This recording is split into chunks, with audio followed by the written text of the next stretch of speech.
Dragon Ball has many overpowered characters in its story, from many different races, planets, and even universes. But what if we had to name only one as the strongest character per letter of the alphabet? Well, here it goes. Beginning with letter A, here we have two candidates, Awamo and Arak. Awamo is the angel attendant of Universe 1, and pointless to mention, is among the highest tier entities in the Dragon Ball multiverse. Like all angels, he possesses perfected Ultra Instinct by default, meaning his body moves on its own without conscious thought, granting him flawless reflexes, instantaneous dodging ability, and incredible combat awareness. Being the guide of Ewan, the god of destruction of Universe 1, Awamo is not only his martial arts master, but also his overseer, a role that suggests complete superiority in both strength and wisdom. Furthermore, Universe 1 is considered one of the most advanced and highest mortality ranked universes, which may imply Awamo has trained warriors of the highest natural potential. Like Whis and other angels, Awamo is immortal, unfathomably fast, and can manipulate time to some extent, and holds divine knowledge and techniques inaccessible to mortals or even gods. While we haven't seen him in combat, his status as an angel places him just below the Grand Minister. And again, even though Dragon Ball Super doesn't showcase his power directly in battle, the lore heavily implies that all angels are far superior to gods of destruction. Thus, Awamo is no exception, meaning when compared with Arak, aka a god of destruction, Awamo is stronger.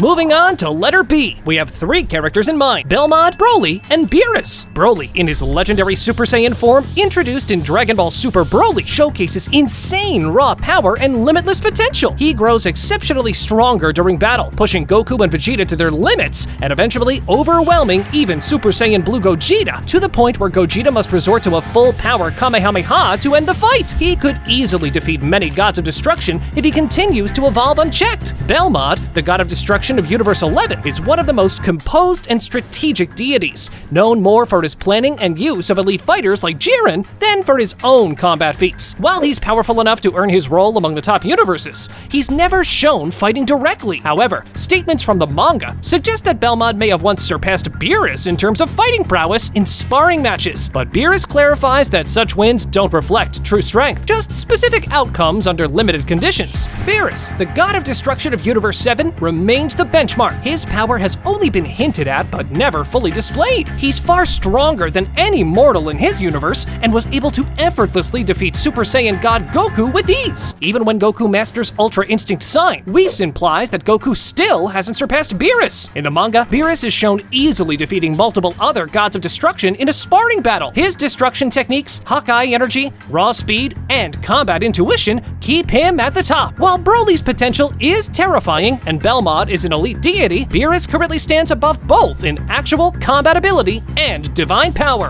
Next is letter C. Our candidates are Cookatail, Cognac, Champa, and Cell Max. While Champa is Beerus' twin and a powerful god of destruction in his own right, he's still vastly outclassed by an angel, as all angels exist in a state of perfected Ultra Instinct and serve as not only guides, but combat instructors to their respective gods. Cell Max, for all his overwhelming raw strength and destructive potential, is still a mortal creation, and the fact that he was ultimately defeated by Gohan, despite Gohan's immense power in his beast form, puts a clear ceiling on Cell Max's standing when compared to divine beings. Now, among the three angels whose names start with C, Campari, Cognac, and Cookatail, Cookatail stands out as the angel of Universe 5, a universe ranked third overall in the multiverse, just behind Universe 1 and Universe 12. While all angels are technically peers in their roles, the fact that Cookatail oversees such a high-ranking universe suggests a higher level of competence, discipline, or perhaps even refinement in power and management, given that angels are categorically stronger than any god of destruction or mortal entity, including Cell Max.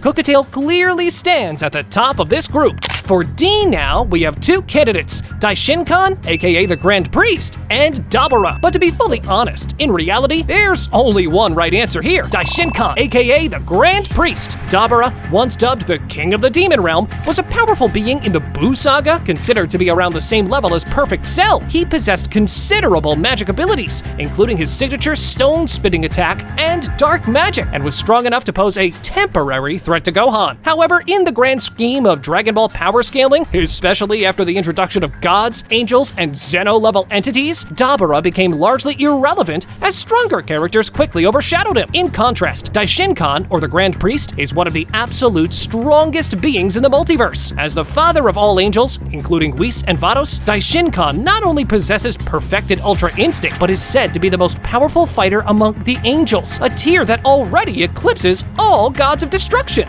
Moving on to letter E. Here we are considering Elder Kai and East Supreme Kai Shin. East Supreme Kai, also known as Shin, is the last remaining Supreme Kai after Majin Buu decimated the rest. While he holds the title of a Supreme Kai, his actual power is quite limited. During the Buu saga, he was easily overwhelmed by threats like Dabura and Babidi's minions. He has divine abilities like sensing universal shifts, teleportation, sealing, and life-linking with gods of destruction, but as a fighter, he's nowhere near top tier, even among gods. Elder Kai, on the other hand, is far older and wiser, having served as a Supreme Kai from generations past, until he was sealed away in the Z-Sword. While he's clearly less combat-oriented than Shin and physically weaker, Elder Kai's value comes from his magical knowledge and mystical abilities. His most notable feat is the unlocking ritual that brought out Gohan's mystic ultimate form, massively enhancing Gohan's power without transforming. So, we'll be going with Elder Kai here.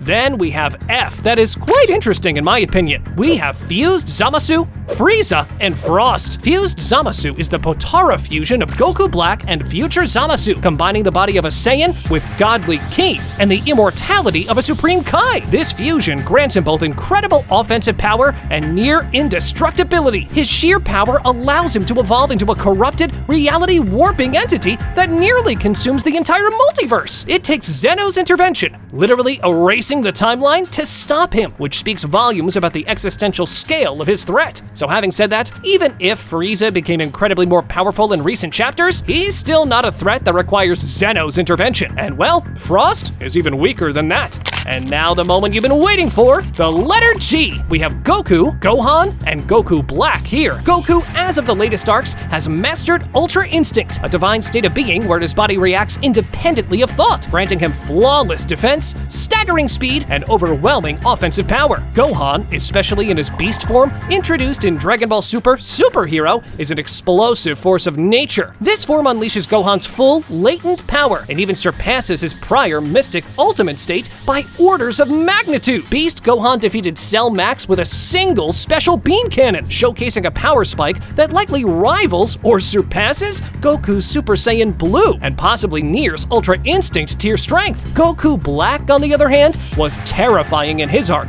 due to his rapid Zenkai boosts and the twisted combination of Goku's fighting genius with Zamasu's godly malice. Among the three, I think Goku would be our best option here. Next, it's the letter H. This is basically Hellas versus Hit. Hellas is the god of destruction of Universe 2, known for her obsession with beauty and elegance. Like all gods of destruction, she possesses Hakai, the ability to erase beings and objects from existence entirely. While she hasn't had much combat focus in the anime or manga, her status alone puts her leagues above most mortals. Hit, on the other hand, is one of the most refined and deadly mortals in Dragon Ball Super. His signature time skip ability allows him to freeze time for a fraction of a second, giving him a deadly edge in close combat. As he evolves, he learns to extend his time manipulation into a time cage, and he improves his skip duration mid-fight against opponents like Goku. However, as powerful as Hit is, he is still mortal. Gods of destruction exist in a class entirely above them. Now for I, well, there's only one character we could think of, Ewin. You see, Ewin is the god of destruction of Universe 1. While we haven't seen Ewin fight or use Hakai, his position as a god of destruction inherently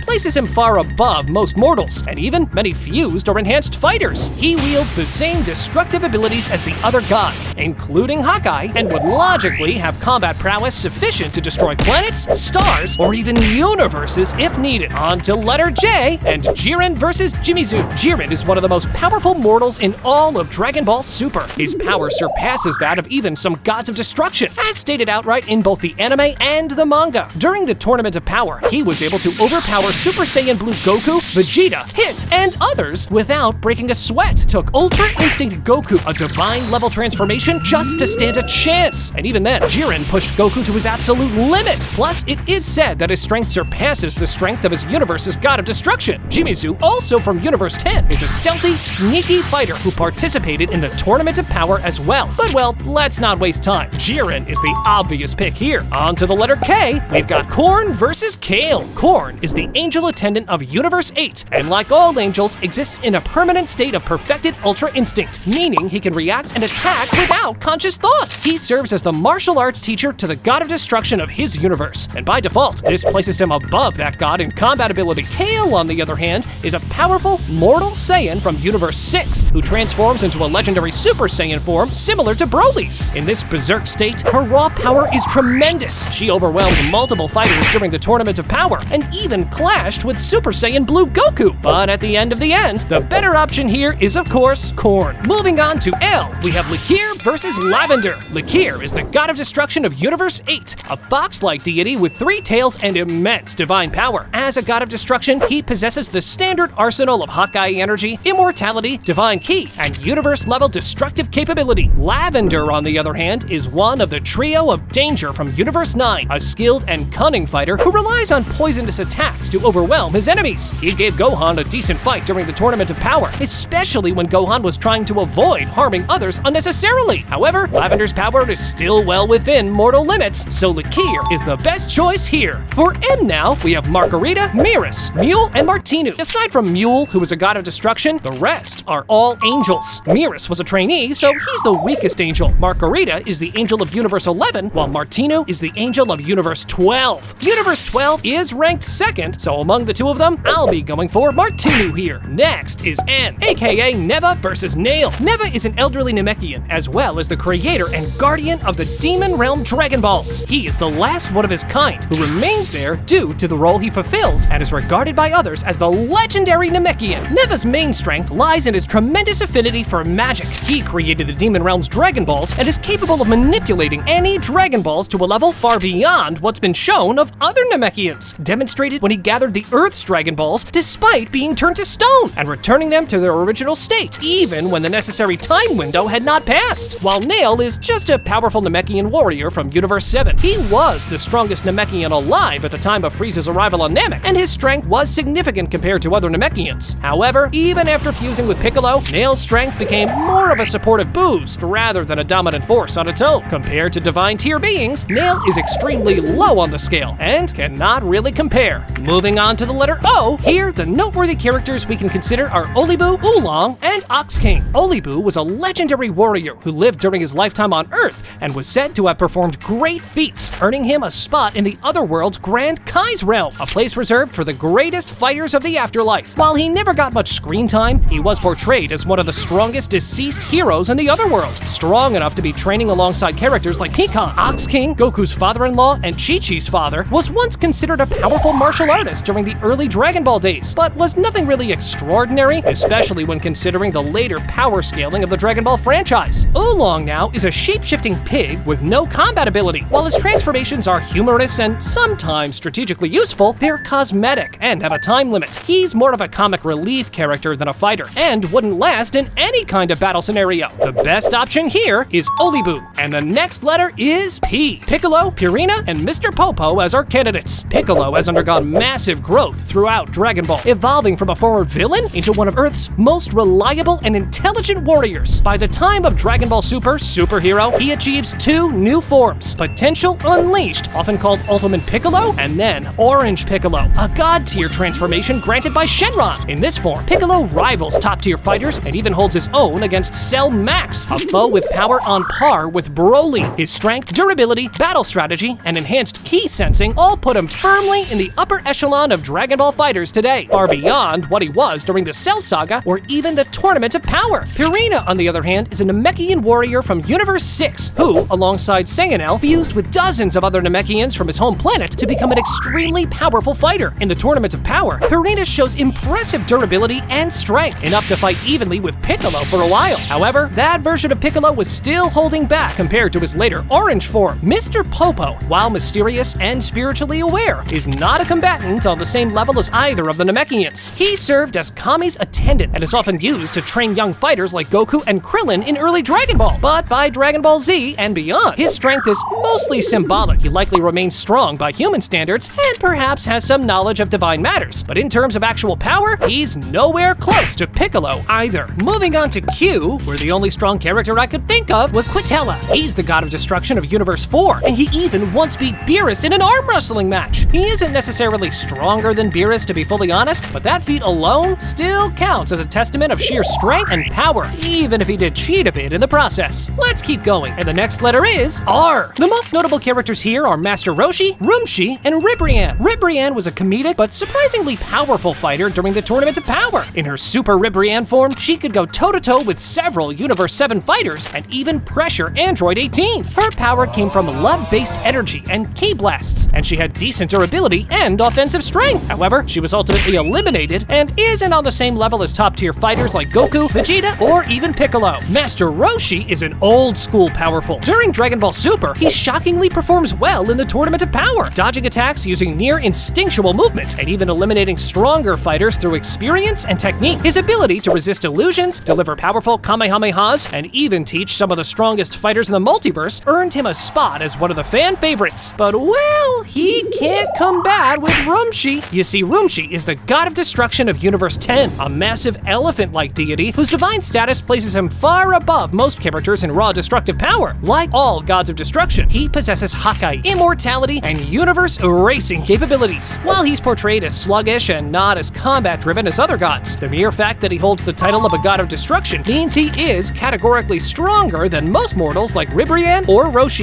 On to letter S. My mind goes to two individuals, Super Shenron and Sidra. Super Shenron is the most powerful dragon in existence, summoned using the Super Dragon Balls, which are planet-sized and scattered across universes 6 and 7. His power is essentially omnipotent within the multiverse's bounds. He can grant any wish without limitation, including the resurrection of entire universes, undoing Zeno's erasure, or altering the laws of reality. He doesn't fight or destroy with his own energy, but he can reshape creation through the will of whoever summons him. He exists on a cosmic manipulation tier, above even gods of destruction or Kais, and possibly below only Zeno and the Grand Priest in functional impact. Sidra, the god of destruction of Universe 9, wields Hakai energy, can destroy planets or beings instantly, and holds divine status. I'll be giving this to Super Shenron. As we saw with the Demon Realm, Porunga versus Goma, eternal dragons can fight, and Super Shenron, who is the OG eternal dragon, and someone who can literally grant any wish, even if it means undoing Zeno's power, can justifiably be put in a higher tier than destroyers. On to the letter T now. We have three characters in mind: Trunks, Tien, and Topo. Tien, while a skilled and disciplined martial artist, has long been outpaced by the series' top-tier fighters. He holds his own against some minor opponents in Super, and still possesses strong technique, including his Neo Tri-Beam, but in raw power, he's leagues below modern Saiyan transformations or divine fighters. Trunks, depending on the version, shows immense power, especially future Trunks during the Goku Black arc in Dragon Ball Super. After training and multiple rage boosts, he reaches a unique form sometimes referred to as Super Saiyan Rage, which allowed him to stand toe-to-toe with fused Zamasu. Though not a divine form, it taps into both Super Saiyan and godlike ki,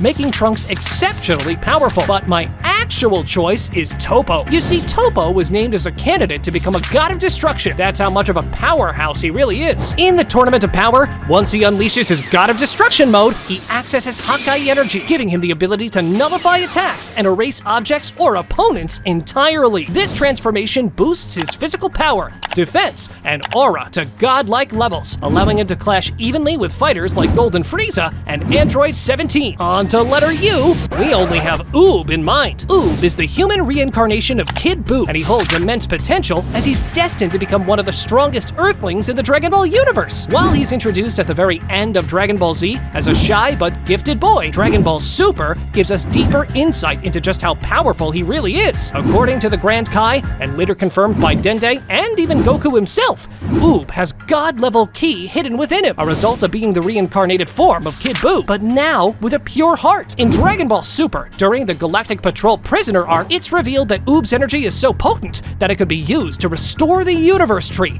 and even assist in overwhelming Moro's energy-draining abilities, despite Oob not having any formal training at that point. His potential is that extraordinary that even Goku sees him as someone who could eventually surpass him, especially with proper training. In Dragon Ball GT, which is non-canon but still widely referenced, Oob fuses with Majin Buu to become Majoob, showing how powerful he can become when he taps into that latent energy. Then, the letter V. We have Vegeta and Vados. Vados is the angel attendant of Universe 6, and like all angels, she's permanently in a state of perfected Ultra Instinct, able to react without thinking, move faster than the eye can follow, and fight with flawless precision. She's not only the martial arts master of Champa, but is also stated by Whis, aka her brother, to have trained him at one point, implying she may even be stronger, or at least more refined than him. As an angel, she possesses cosmic awareness, immortality, and vast reality-bending powers. She exists in a realm where even the gods of destruction are beneath her, and she can effortlessly subdue or outmaneuver them if needed. Vegeta, on the other hand, is one of the strongest mortals in the multiverse. His current form, Ultra Ego, grants him destructive power fueled by taking damage, much like a god of destruction. He's likely on par with, or even slightly above, Goku in certain moments, depending on the form matchup, and he has closed the gap between himself and divine beings like Beerus, though not completely. Ultra Ego is incredibly powerful,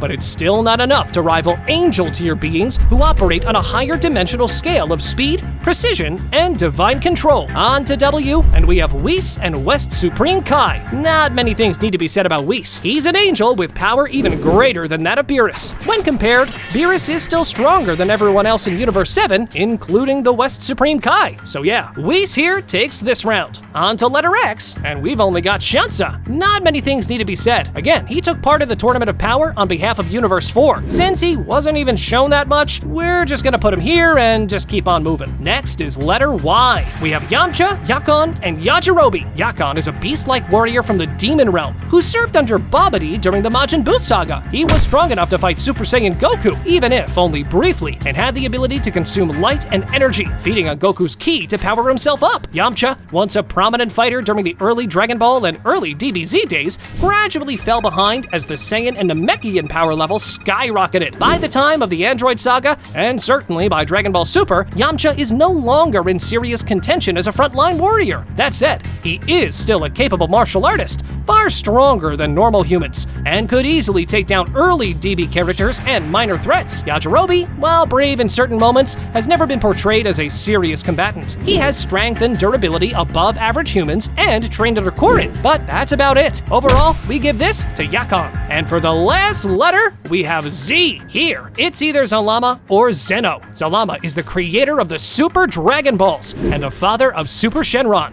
the most powerful wish-granting dragon in existence. While Zalama has never been shown on screen, his creation, the Super Dragon Balls, can grant literally any wish, including the resurrection of universes that Zeno erased. This suggests Zalama operates on a cosmic creation tier, possibly equal to or just beneath Zeno in terms of scope. However, it's important to note that Zalama's power is channeled through Super Shenron, and he himself is not shown to interact directly with reality the way Zeno does. Zeno now, well, he is the Omni King, the absolute supreme being of the Dragon Ball multiverse. He holds the power to erase entire universes effortlessly, and has done so without hesitation. Even beings like the gods of destruction, angels, and the Grand Priest are terrified of him. While Zeno is childlike and not a fighter in the traditional sense, his authority is omnipotent within the multiverse's established hierarchy. He doesn't need ki, strategy, or technique. He simply wills things out of existence, including timelines and multiverses,